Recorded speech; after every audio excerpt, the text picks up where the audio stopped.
Salut, c'est Romaric. Aujourd'hui, j'ai envie de te parler de l'acclimatation, c'est-à-dire en gros, du temps et de la fatigue, de l'effort nécessaire à l'adaptation à un un nouveau changement d'environnement, si tu veux. Euh, quand ton corps il est soumis à un stress, un danger, enfin pas un danger, mais à une situation nouvelle, il va entrer dans un état de stress. Cet état de stress, il va te donner euh, temporairement plus d'énergie pour fuir ou au contraire pour agir très vite. Et ça va te fatiguer. En fait, dans ces moments, il me semble, dans les moments où ton corps il dépasse un petit peu ses limites normales, où il sort de son rythme de croisière pour aller dans son rythme inhabituel, c'est à ce moment-là que tu vas avoir un feedback. Alors d'abord négatif parce que tu vas avoir des courbatures, des ampoules, etc. Et à terme positif puisque tu vas développer ton pouvoir à résister à ce genre de stress dans le futur. Par exemple, tu vas commencer à générer de la corne. Tu vois, tes mains, au début, elles sont abîmées, et puis après, tu vois, ça fait de la corne, et ce qui fait que maintenant, quand j'utilise des outils, ça me pince plus la peau. Ma peau est devenue plus dure, plus ferme, et pas encore assez parce que j'ai encore des ampoules, mais petit à petit, mes mains vont s'épaissir et s'adapter à un nouvel environnement. Donc ça prend du temps. L'autre exemple que j'ai vécu, c'est la nuit sous la tente. Moi, je suis un peu inconscient, je vais avec un duvet alors que dehors il gèle et j'ai l'impression que ça suffit. Enfin voilà, tu vois, et tu ressors, t'as une fatigue, elle est spéciale si tu veux, et en même temps, après, tu ne peux qu'éprouver de l'empathie pour ceux qui font ça toute l'année malgré tout. Euh, voilà. Donc, tu ressors avec une fatigue assez spéciale, une fatigue profonde, on va dire, qui te dit, attends, tu m'as vachement sollicité d'un coup. Maintenant, prends du temps. Tu sais, c'est le même système qu'à la muscu. Tu fais pas ça tous les jours. Tu fais au moins un jour de pause entre. Parce que sinon, ton corps, il a pas le temps de bien se reconstituer. Il a pas le temps de bien se réadapter. Tu vois, faut alterner travail brusque, un instant, et flemme le reste du temps. Tu vois, ça me paraît un excellent rythme. Je dirais même flemme d'abord, et puis de temps en temps, un petit pic d'énergie auquel s'adapter. Voilà. C'est simple en fait, c'est un mécanisme qui te dit que plus tu vas pratiquer quelque chose, plus tu vas être apte à le faire, plus tu vas être optimisé pour le faire. Voilà. Bon, après, faut explorer un peu toutes les capacités de l'être humain, même celles dont on n'a pas encore idée de l'être humain et de la vie en général, bien sûr. Voilà. Bon, pour l'acclimatation, c'est juste pour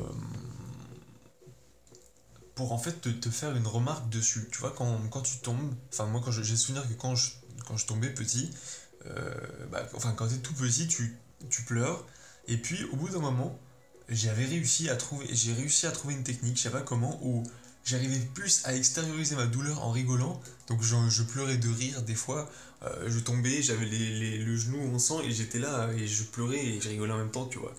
Bon, ça fait partie de... Voilà. L'acclimatation, c'est pareil. Tu peux voir le moment où tu vas souffrir, enfin comme dans le sport, comme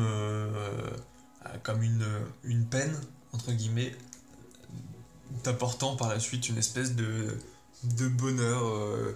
Parce que quand tu fais du sport, ben après tu sais, si t'as une espèce d'hormone qui te rend heureux, bah là c'est pareil, quand tu t'acclimates, quand tu vas dépasser tes limites, quand tu fais de randonnées assez longues en montagne, quand tu fais un sport extrême, voilà, quand tu te challenges un petit peu physiquement, là je veux pas parler mentalement parce que il faudrait un autre épisode pour en parler, et là j'ai un peu la flemme, mais quand tu fais un effort d'acclimatation, tu vas avoir une espèce de plaisir ensuite à retrouver les choses simples en fait.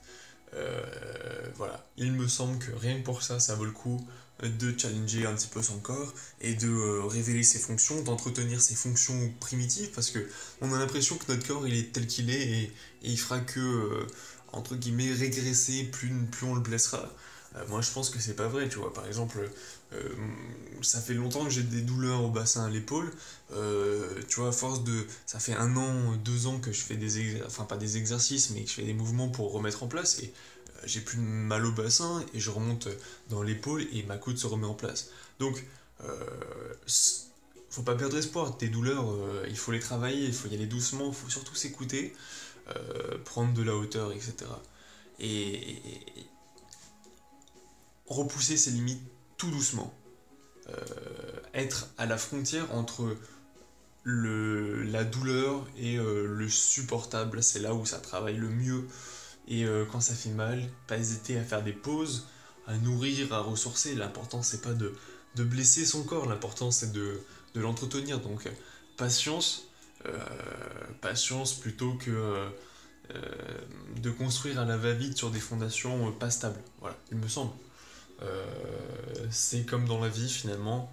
Il me semble que l'important c'est de commencer avec les fondations, la stabilité, la capacité à subvenir à ses propres besoins maintenant et dans le futur, pour soi et pour un nombre croissant de personnes qui n'auraient pas les capacités de le faire. Euh, voilà. Ça me semble être des trucs importants, mais qui nécessitent du coup cette base. Et là, dans ce cas-là, la base, c'est un peu l'endroit où tu reviens une fois que tu t'es challengé.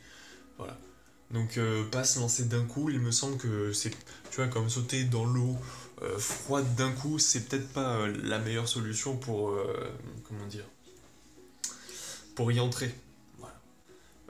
Moi, je suis plutôt partisan de se laisser vivre, d'y aller doucement, et surtout de pas se focaliser sur une chose parce que, enfin, je veux dire, si t'as l'impression de progresser, d'être passé, d'avoir franchi un cap, enfin le cap de ta vie, c'est que tu te fourvoies parce que des caps, t'en auras plein d'autres. Vaut mieux voir ça comme je suis en train de passer en même temps plein de caps différents. Il y en a certains que j'atteindrai pas, il y en a que j'atteins, il y en a que j'ai déjà atteint, je suis en train d'en chercher des nouveaux, etc. Comme le travail aujourd'hui, quoi. Ah ouais, tu peux plus faire un CDI à vie. Non, je sais même pas si ça a déjà existé, hein, on parle de ça, mais je sais pas si ça a vraiment existé un jour. Mais bon, là c'est pareil, il faut savoir s'adapter, savoir être toujours sur plusieurs plans, ou, euh, enfin, ça au moins le temps de s'assurer la base, et la base, euh, tous les œufs, enfin, ne pas mettre tous les œufs dans le même panier, donc éviter d'avoir qu'un seul plan de secours, toujours avoir des portes de sortie, et ne pas oublier que euh, ce qui est plus périn que l'humain, c'est la nature. Donc il vaut peut-être mieux accumuler des connaissances sur la nature et la capacité à faire des choses simples à partir d'elle plutôt que d'apprendre des trucs humains, la surcouche inutile, enfin inutile, euh, la couche cosmétique, la couche même pas cosmétique parce que bon, il y a une discussion cosmétique sur les relations humaines, mais c'est pas ça dont je voudrais parler, c'est le, le design beau avant d'être pratique. Ça, c'est impensable, tu vois. Euh, c'est à cause de ça qu'on perd du temps d'ailleurs, hein. On va faire des trucs beaux qui attirent l'œil, etc. Et on finit par avoir des trucs de merde, quoi. Ouais, on veut en mettre plein les yeux pour que les gens achètent nos trucs, pour que nous-mêmes puissions acheter les trucs d'autres qui nous font envie. Tout ça, c'est. Ça tourne pas rond, tu vois, selon moi. Et pareil pour sortir de cette société, pour pas de cette société, non, pour sortir de ce système en restant dans la société, malgré malgré la posture de certaines personnes qui aimeraient te voir quitter un peu leur utopie de cité, euh, là, il faudrait, pareil, pour l'ensemble de la société, l'amener à tout doucement à s'acclimater à un système nouveau, euh, lui faire voir les challenges non pas comme des corvées, Non pas comme encore un truc à faire, encore un problème à régler, mais plutôt comme une nouvelle énigme à résoudre, un nouveau jeu, un milliard de nouvelles opportunités, surtout hein, à tous les niveaux, que tu sois un capitaliste, tu vois bien, le développement durable, c'est bankable, quoi. Hein. Euh, mais que tu sois aussi quelqu'un avec de l'éthique, tu peux aussi trouver ton compte là-dedans. Ouais. Tu peux trouver ton compte dans la transition et voilà, c'est vrai que sur le moment tu souffres un peu et puis après plus tu souffres et plus après ça te fait des souvenirs hein, finalement. Puis c'est ça qu'on cherche, hein. Tu voyages pas pour découvrir des nouvelles choses, tu voyages juste pour avoir des souvenirs. Voilà, il me semble. Bon, voilà.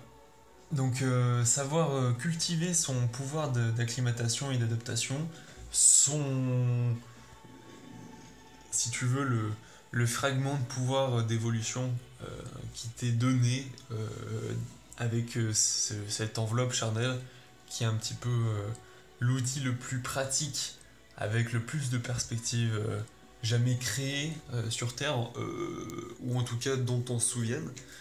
Voilà, donc profites-en pour challenger certaines capacités, même mentales, j'en ai pas parlé parce que. Mais tu vois le principe de toute façon, c'est la même chose. Des fois, il faut un peu se repousser pour s'adapter, savoir qu'on peut faire les choses finalement. C'est juste ça, se légitimer. Montrer qu'on a les capacités pour faire son CV intellectuel, la liste de ses pouvoirs. Voilà, c'est important des fois. Souvent, et toujours chercher des nouveaux pouvoirs physiques et mentaux et spirituels aussi. Enfin voilà, tout ça, ça libère. Hein. Tout ça, ça crée de l'espace, ça crée des possibles surtout. Voilà. Allez, salut.